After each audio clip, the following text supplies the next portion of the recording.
Much, Meggie, and hi everyone. As you said, I'm Kira McClellan, Senior Manager of Women's Markets at Westpac, and I run Ruby Connection. We've just ticked over our first year of this partnership with PepTalkHer, bringing together these monthly lunch and learn sessions. We've covered so many topics, from tracking your achievements, managing your money, negotiating your worth, starting and scaling your business, and many, many more. So they're all available on Ruby and PepTalkHer. So I encourage you to check them out. For those new to the call today, Ruby is an online community for women, and it provides a space where we can really continue these conversations about issues that women are talking about, and in particular, building financial confidence and creating a life that you really desire. But this session today is very special. This is our collective opportunity to really take pause and reflect on our mental fitness, take stock where we can make some of those really positive changes that are going to help us strive to meet our career, lifestyle, and financial goals. So I'm really, really excited to hear from you today, May. So with that, I'll hand back to you, Meggie. Thanks so much, Kira. I really appreciate it. And yes, it's been more than a year. So we started these monthly lunch and learns during COVID. Shall I say the OG COVID? I guess it's the same COVID, but it was back in April last year. So it's a little over a year now, just to try and help give back. You know, that's a big part of the remit of what Ruby Connection does, which is an offshoot of Westpac Bank. And Kira and the team do fabulous work. They're very supportive of women in business, women in finance, and we're, all of us share the same goal of financial freedom for women. So that's what we're here to talk about. And today in particular, it's quite prescient actually, that today the topic is around mental fitness.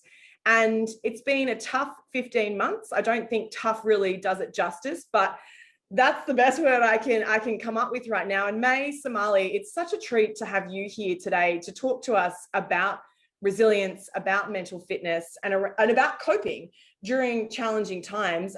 You've had an amazing career. You are an Australian, but you had a very successful legal career in Australia. You moved to San Francisco, where you're a venture capitalist. You were the recipient of a bunch of very, very impressive fellowships, which I'll let you quickly explain. And now you run a super successful coaching practice. So why don't you give us the cliff notes of who you are and what you're on a mission to achieve right now, and then we'll jump into the mental fitness conversation. Thanks so much, Meggie and Kira. It's a huge pleasure to join all these incredible women and men on the call. As you mentioned, I'm Aussie. I'm actually here in Sydney at the moment. So thinking of everyone out there as well, who are going through perhaps shifts and changes that they didn't expect today. But the Cliff's Notes version is I'm an Australian who spent a bunch of years in the US. I've, I guess, a professional pivoter in my career. I've worn a number of hats, but really the thread that connects all of these is that I'm passionate about helping people live their best lives and bring out the best in their lives. And part of that is knowing who you are, what you want, and having the support around you to get there. And so today's topic is, I think, apt in that context. So, mate, you've studied, you went to university in Australia, you worked for High Court judges, you've studied at the Harvard Kennedy School, you're a John Monash scholar, for those of you who are familiar with that very impressive program. When you think about mental fitness and what it means to have mental fitness, what does that mean for people who are like, mental fitness? Like, I know about personal fitness, but what is this mental fitness concept that you speak of? Yeah, it's a good question, Maggie. So fitness, it's a term we're probably familiar with more in the context of physical fitness. So let's start with what we know. Physical fitness, we might go to the gym, we go for a run, whether it's building muscle or building our kind of lung capacity. What's really important about fitness is that it doesn't happen overnight. So as much as I wish, hit the gym up, 2 kilos, suddenly got bicep muscles. Doesn't happen like that, even for the best of us. It's about repetition and consistency, right? And so in the same way, mental fitness is about being intentional and conscious about building our mental muscles. So they're dormant, but which ones we develop at what speed and how they impact us is something we can actually control. And so mental fitness, kind of in the world of coaching and psychology is really seen as the capacity, like one's capacity to respond to life's events using a positive mindset rather than a negative one. And this is something that we actually can consciously choose. Now, I want to kind of distinguish the toxic positivity that we might hear. So what we're not saying is COVID's happened, let's pretend that life's great. Oh, let's smile and get on with it. Kind of that false positivity is not what we're saying. What we're saying is choosing positivity, but positivity that's chosen when you really understand what's happening and see what's hard and maybe understand the wisdom of what's happening and why it's happening, and then intentionally choose to move forward in a particular way. So that's kind of mental fitness at a high level. Now, why do we care?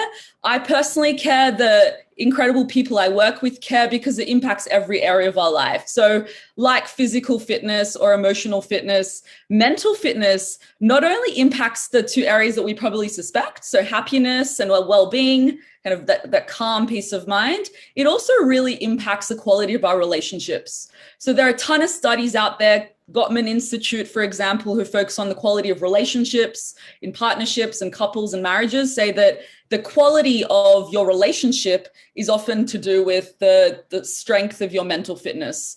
But the third aspect that it impacts that is often overlooked is peak performance. And I imagine a lot of the people on today's call also really care about this, which is, okay, I want happiness, I want great relationships, but I also don't want to be lazy and just kind of sit on the couch or be partying all the time. What can I actually do to be badass in my career or actually really get stuff done as well?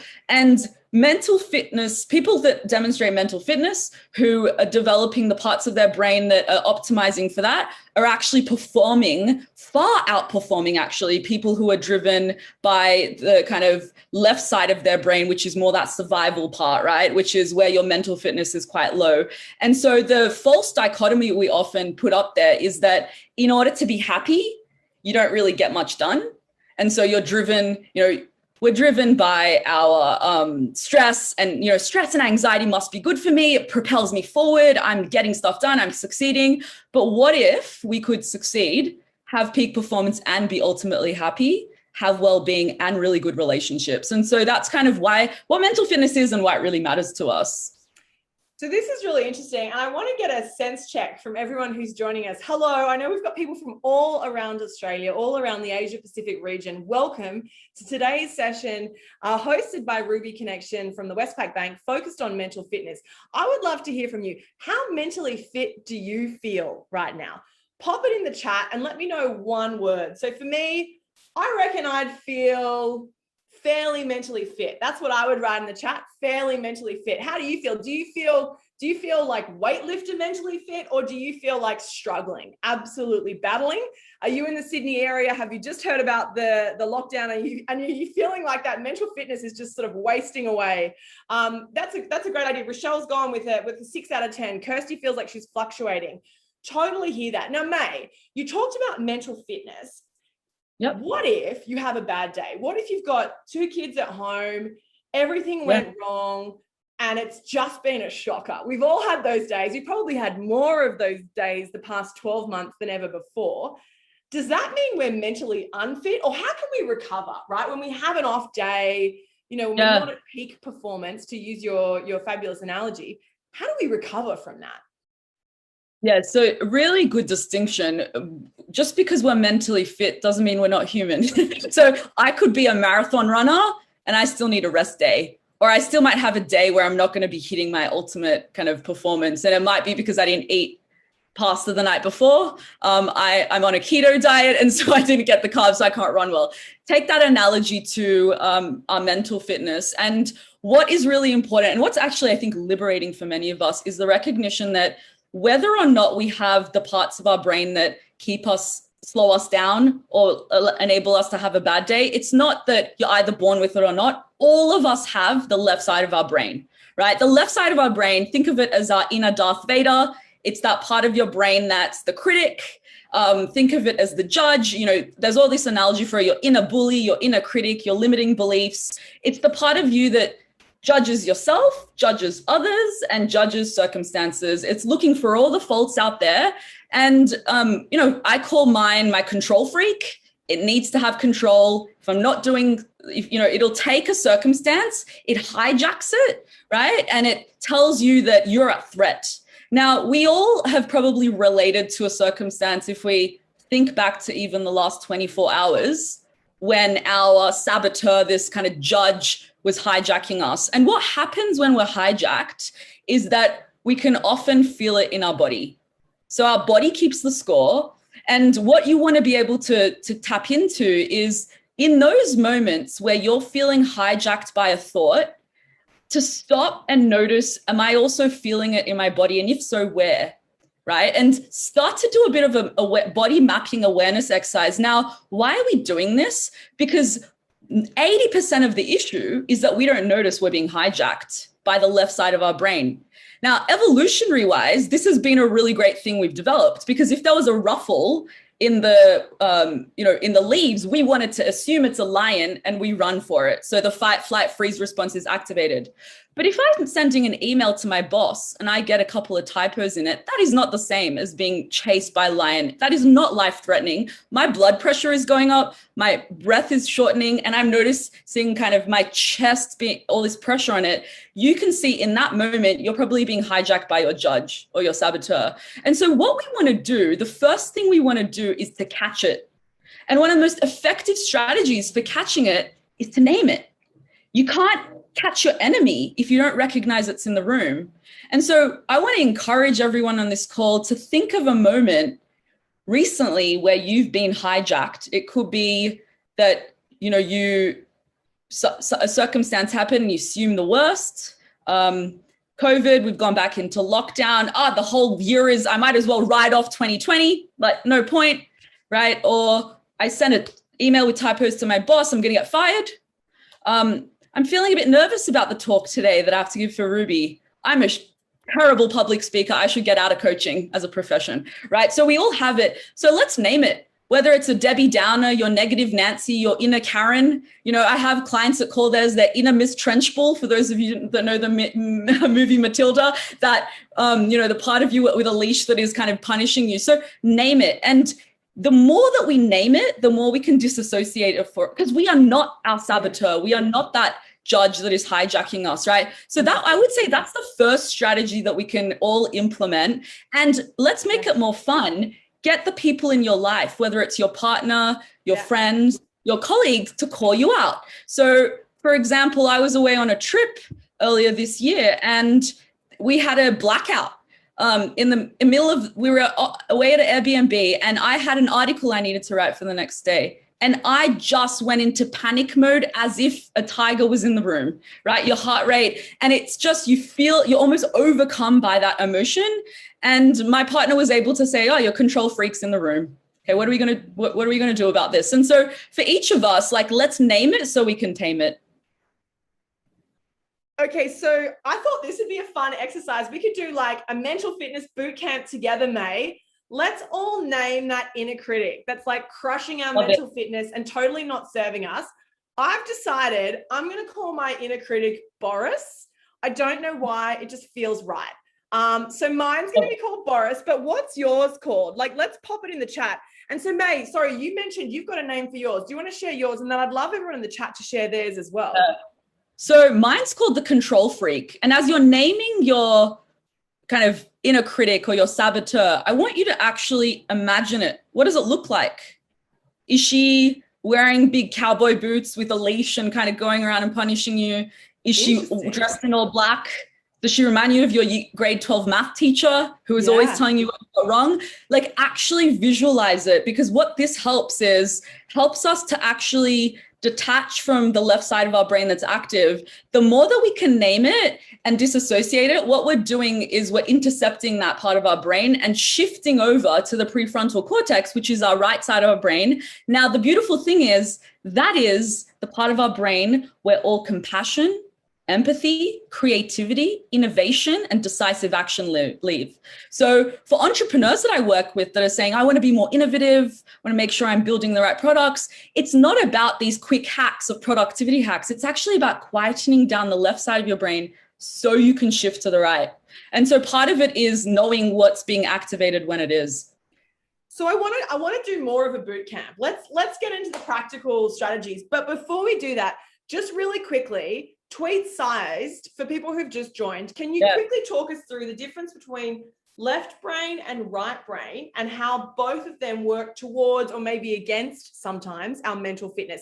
Let's get a quick overview of that. And then I want to work on boot camp strategies to really improve our mental fitness.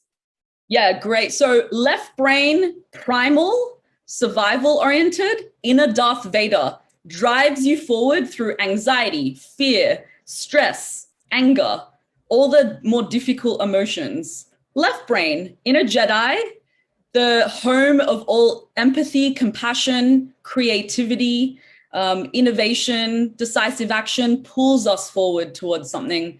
We all have both. How mentally fit we are is the ratio between how active our right side is versus our left side. Even when we know our left side is active, we can never fully delete it because we need it in case a lion is chasing after us, right? So the goal is to notice it, to quieten it, and to have a quick ability to recover, to use your language, Meggie, over towards our right side. And the quicker we can do that, okay, left side's activated, I'm noticing it, activate my right side. That is the strength of your bicep in mental fitness terms. Okay, so I just want to clarify it. So the left side is inner Darth Vader, stress and anger. Exactly. Right side is compassion, creativity, thoughtfulness. Inner Jedi, all the Jedi. Positive. It's the strength. That's where mental fitness lives. I'm loving these analogies. And I'm also loving the names of the inner critics that are coming through. I don't know why my inner critic is a male name, Boris. We've got Lucy Lucifer, we've got Cruella, we've got a few control freaks. Name it so you can tame it. I think that's a key takeaway from today's session. If you haven't yet, please name your inner critic. Let us know in the comments so that, that will help solidify it for you.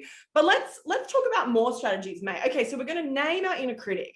Right? Yep. If we're feeling like our mental fitness isn't 10 out of 10, we're gonna name the critic. What else can we do in practical terms? Yeah. So once we've named it, we've identified the enemy. Then the question is, what do I do with it? And the first thing we want to do is to get out of our head and into our body and get present so we can it's like easy to say, May says that we should switch on our right brain, but how do I do that? Well, the way that we do that is if we think of this, that voice can only live in the past or the future. It's either kicking you in the guts for what you did in the past or stressing you about future anxieties that might happen or future problems. So to quieten it down, we want to get into the present. And the way we get into the present is to connect with our bodies. Now, our bodies have a lot of data in it. Right? Bessel van der Ark wrote the book, Body Keeps a Score. The body is quite literally part of our nervous system and neurologically connected to us. So what we want to do is what we call in kind of positive intelligence language, a PQ rep, a positive intelligence rep. A PQ rep is 10 seconds of focused attention on a physical sensation. Now, different people have different preferences, but I'd love to run us through a quick exercise that you can do when you're at your desk or wherever you are. And I want to encourage everyone to maybe close their eyes. That way we can kind of disconnect with some of the visual stimulus and get out of our heads. And so if you close your eyes and just take a deep breath in through your nostrils, and as you're taking a deep breath out, I want you to slowly take your thumb and your index finger and rub them really gently with each other. So gently that you can feel the ridges of both fingers. And then I want you to take the tips of each finger on both hands and rub them against the other hand. Really gently getting a feel of your hand, maybe feeling grooves you've never noticed. And as you're doing this, to continue on your breath and just to really focus on it. Now, we open our eyes. We just did 2 PQ reps, 20 seconds of focused physical sensation. If we were to do this for a minute, you'll probably notice just feeling much more present in the moment. And so what we've done there, brain scans will show the right side of your brain becoming active, right? We're paving a new neural pathway the more that we can do that. when we're in that calm state, for some people that's deep breathing, for others it's, you know, the rubbing of the fingers. There's a ton of Fortune 500 CEOs out there. If you go underneath a table and look at their fingers, they're often doing this in high stress negotiations under the table. It's something you can do anywhere. You can take your fingers with you as you go. Yes. And so I feel, so this is kind of weird because I'm not a very woo-woo person, and some people may have felt that was a bit woo-woo, but I feel very calm after that. So is that what is the right brain helping me calm down, mate? Exactly. So what's happening is, woo-woo or not, if we were to put brain scan, like kind of nodes scanning your brain right now, what's happening is the right side circuitry is being activated, the prefrontal cortex. To do that, it actually is quietening down your Darth Vader, your left brain, right? So you can actually quieten down that voice, and you probably will hear that bully, you know, it might have been like this, as if you're at a dance party, loud music before. Now it's this like hum in the background. And as you're doing that, it's in this moment that you can then take a step back and go, okay, what was actually happening? What's true about what my bully is saying and what's not true? Okay, what's not true? Well, this is really interesting. And I'm going to imagine, I'm just thinking of my nephews here. I'm going to imagine any parents on the call, anyone who has childcaring responsibilities is probably like me thinking this could be really good to teach Bob and Owen for kids as well. Not just adults. I need it, but I think they do too. And Meggie, that's like a fantastic point, because what I wish is that I had access to this in my teens or 20s. What we do when we encourage our young ones to start these kind of exercises is that we're building their fitness from day one. So think of it as your 5-year-old having ripped abs or biceps. It's rare, right? But if we can train them to actually start to develop the right side of their brains, that becomes like a paved highway by the time they're adults. Now, for most of us, our left side of our brain, the fight-flight response is like a highway. The left side is like a dirt road.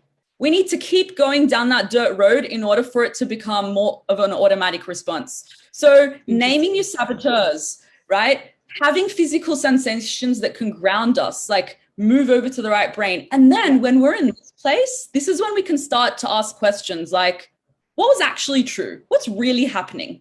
Yeah. Am I actually going to get fired? Yeah, no, I think that's really true, because often we catastrophize, don't we? Which is obviously that left part of the brain talking. So, you know, a lot of the people on the call today, welcome to everyone. If you're just joining us, we are talking all things mental fitness today, thanks to Ruby Connection and Westpac. May I want to talk about, so we're going to name the saboteur, we're going to name that inner critic. We're going to take those 10 seconds, because I feel like all of us can find 10 seconds. Sometimes 10 minutes feels like a stretch, but 10 seconds is doable to do our index finger and our thumb. I've got to be honest, I had to kind of, I had my eyes closed. I was like, which finger goes where? You could even do this. Like, think of it as doing this, and really gently. Yeah, exactly. To help us come down. Now, what about if we're in the workforce, or if we have a small business, or we have a side hustle? There's a lot of times when it feels like there's a tiger or a lion in the room. People haven't paid their invoices. Your website breaks down. You think a client hates you. You don't have any clients. There's a lot going on. So what about mental fitness specifically for the workforce? Is there anything that small business owners, entrepreneurs, or indeed people in the workforce should be thinking about specifically, May, that they can add to their mental fitness repertoire?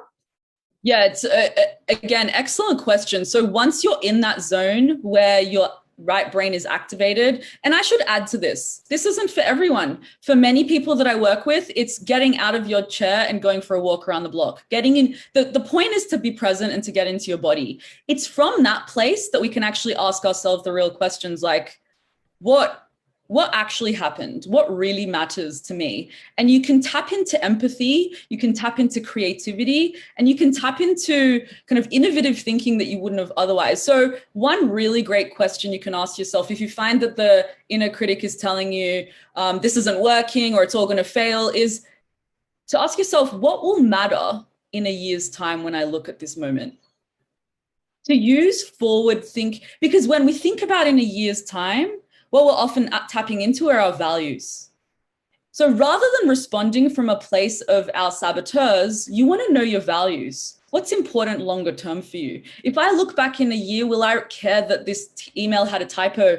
No, I will probably care that I wasn't kinder to myself, or demonstrating self-compassion. Or yeah. what I'll remember is that I wasn't getting a lot of sleep, which led to silly mistakes. And so when we're taking that longitudinal view, actually it also activates empathy, but it's not saying that we want to slack off. We actually want to be able to ask the question of what really matters here. Because what really matters is not often what that voice is telling us that matters. And in our careers, I think that's a really good way to also ask ourselves the questions of what do we want? I think I read somewhere recently that 1 out of 4 people are changing jobs recently with the pandemic. And so when we're thinking about what we want and being able to focus on what matters, a really great exercise to come back to, and Meggie, I'd say this is the 4th kind of strategy, is to name your values, to know your values, and to go back to the different aspects of your life, whether it's your career, whether it's your relationships at home, whether it's your relationships with friends, your broader health. To what extent are you honoring your values in each domain of your life? And what are actions you can proactively take to honor that? And so for each one of us, we might have different values, but once we've named them, it's almost an antidote to this inner bully that is kind of trying to get us to focus on the things that don't really matter to us. There's so many great tips here, May. And just quickly, I've got blue tack. So I always muck around with blue tack. I thought I was a fidgeter, but maybe I'm trying to become more mentally fit. I just didn't know it. So that's sort of my thing. So May, this is interesting to me. So this whole concept of what will matter in a year. Now, a lot of you, in theory, I feel like that's really good, but sometimes in the moment, you can't pull yourself out of the moment, you know? And I think one thing, like in terms of business, but also in terms of finances, right? Like we know if we start saving now, we'll be happier in a year because we'll have more cash, and we'll certainly be happier in 30 years when we retire, right? But it's hard to do that because you're like, it's a year, it's 20 years, it's 40 years away. So is there anything we can do to sort of, I guess, create that urgency around creating the mental fitness specifically for goals that are going to help us in the long term, like financial goals, like setting, you know, stretch business goals? What can we do to sort of, I guess, give ourselves a kick in the butt to kind of actually become more mentally fit today and not wait till next week or next month? Well, it's all about linking it back to our values is a really great way. So for example, if one of my values is freedom, which it is, then that necessitates being able to save from today to be able to have a life that honors freedom. So if at the end of every day, if you can say that I'm, you know, tick a step more forward towards honoring that value, that is a way to think of it not as a chore, but actually honoring your values and living the life that you're choosing. And I would say the second way to do that is to have accountability. So pairing with a buddy that has a similar goal where you can hold each other accountable. We're social beings. We don't like making promises and breaking them, right? We like to honor our promises. And so that has been a really effective way, particularly with personal finances and particularly with women. But, you know, I would also refer you to the great resources that Westpac and Ruby and other organizations have. But it start simple. Start with knowing what's important to you and your values. Start with making yourself accountable to others. I think that's a really great point. We are at time. I'm going to continue for 1 or 2 questions, May, because this is absolute gold. And we're so grateful to you for your time to share with us today on this mental fitness workshop, specifically for Westpac's Ruby Connection community. We are so delighted that you're all here. We've had a fabulous question come in that I really want to address. And May, specifically, it talks about how do we stop our brains from wanting immediate rewards, right? So it's like, if I feel like a sugar craving, I want chocolate now. I know that I'll regret it in a week or 2 because I shouldn't have had chocolate every night for 2 weeks. But how do I become so mentally fit and so mentally strong, I guess, that I can realize, actually, I'm going to say no now, and that's going to benefit me for the long term? Is that around values too, or any advice for people around that? Yeah, so it's a really great point, and we could talk at length about this, but kind of the Cliff Notes version of this is the question that I would be curious is, in going towards something that feels like immediate gratification, for different people, it's different things. For some of us, it's scrolling Instagram. For others, it's chocolate. For others, it's online shopping. The list goes on. It's, you know, 90% of the time, it's not about what you're going towards. It's about what you're avoiding. And so So the kind of question to ask is, if you're noticing you're going towards something which long-term isn't consistent with the life I want, what if I was to just, in that moment, observe and notice what is it that it's making me feel uncomfortable that I'm moving towards that to not feel? For some of us, it's sadness, anger, more difficult emotions.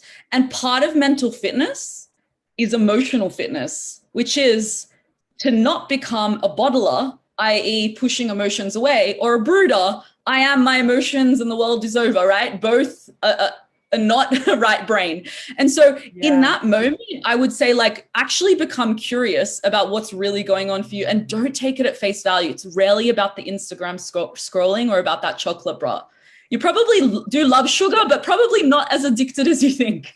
I love sugar a lot, but I can see everyone on the videos is like, everyone's like, oh yeah, why do I scroll? Everyone's like, oh no, May's making me dig deep here. This is a tough one. So May, should we all dig deep? Like, should we give everyone a challenge to just think about what's your guilty pleasure? Chocolate, guilty, like I'm here, it's part of me, sorry about that.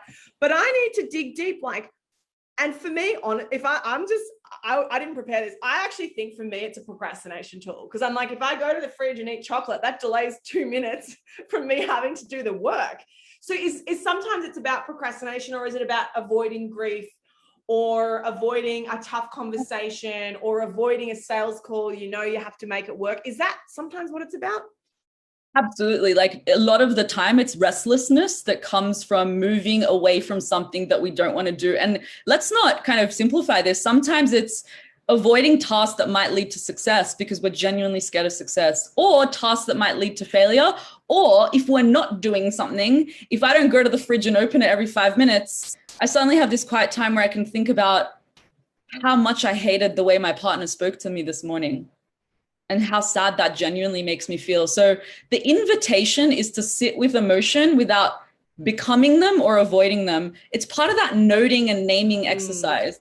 So we can name our saboteurs, but also noting and naming emotion in real time is a way to take its power away, because there's a reason we call emotions feelings. We actually need to feel them in order to go through the tunnel and get to the other side. Otherwise they get stuck in us.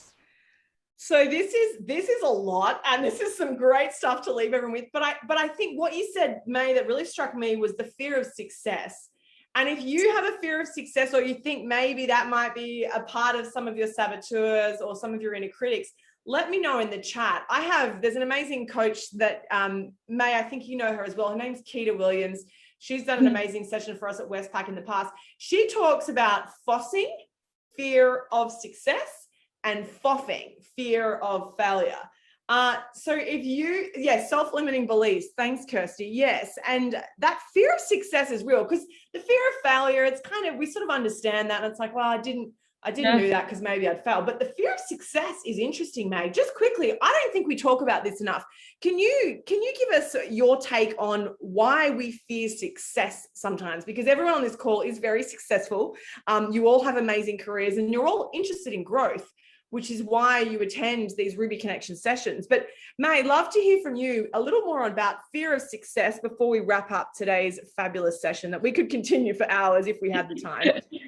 Yeah, so fear of success lives in the same part of the brain that all these voices come from. So what are we giving voice to when the fear of success is taking over? It's that judge. It's the judge that says, but you don't really deserve it. You're not actually good enough to succeed. And someone will figure out that you succeeded, but that you weren't really good enough. Or you'll succeed and everyone will hate you because you're a people pleaser, the voice that's a people pleaser. And so you're going to have to hide, or you're going to have to not succeed so others can feel good about themselves. Now, the list goes on, but they're deep-seated often. And the danger is that, like any saboteur enemy, they're subconscious. When they're subconscious, we don't even realize we're doing it. Now, for most of the women that I work with, it's two sides of the same coin. Fear of success and fear of failure are working simultaneously.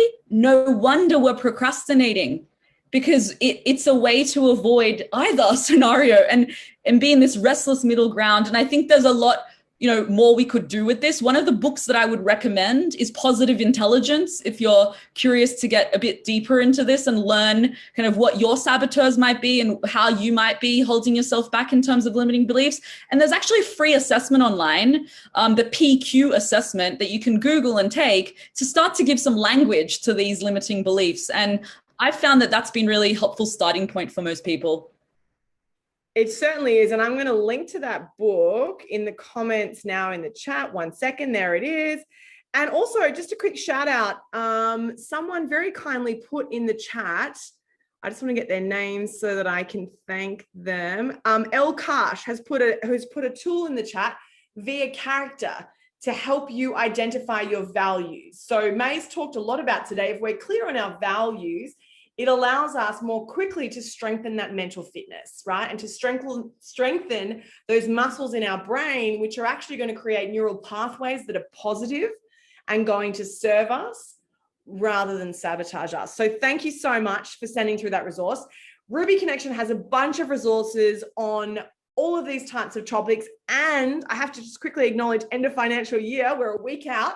So check it out. If you're like me and trying to figure out superannuation and tax and this, do it this week. You've got 7 days to go. There's a heap of great resources on Ruby.